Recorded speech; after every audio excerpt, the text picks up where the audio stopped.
अस्सलामुअलैकुम वरहमतुल्लाहि वबरकातुहू। ईद कुर्बान भी हर साल मुसलमान अपनी अपनी इस्तिताअत के मुताबिक जानवरों की कुर्बानियाँ करते हैं। तो आप देख रहे हैं कि जगह जगह आपको जो है वो जानवर बंधे हुए नज़र आएंगे और तकरीबन हर गली में ही जानवर बंधे हुए नज़र आ रहे हैं और कहीं तो गलियों पे इस कदर जानवर हैं कि जानवर ही जानवर नज़र आ रहे हैं और चलने की जगह भी नहीं है।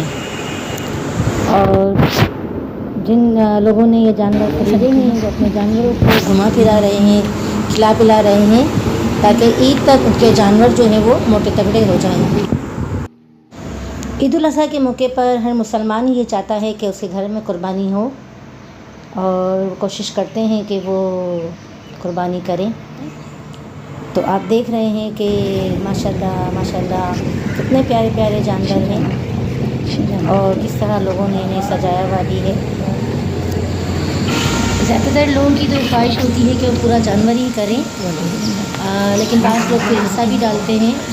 हर शख्स अपनी इस्तिताअत के मुताबिक सुन्नत इब्राहिमी को अमल करने की पूरी कोशिश करता है। अल्लाह ताला अपनी बारगाह में हम सब की कुर्बानी को कबूल फरमाए। आमीन सुम्मा आमीन।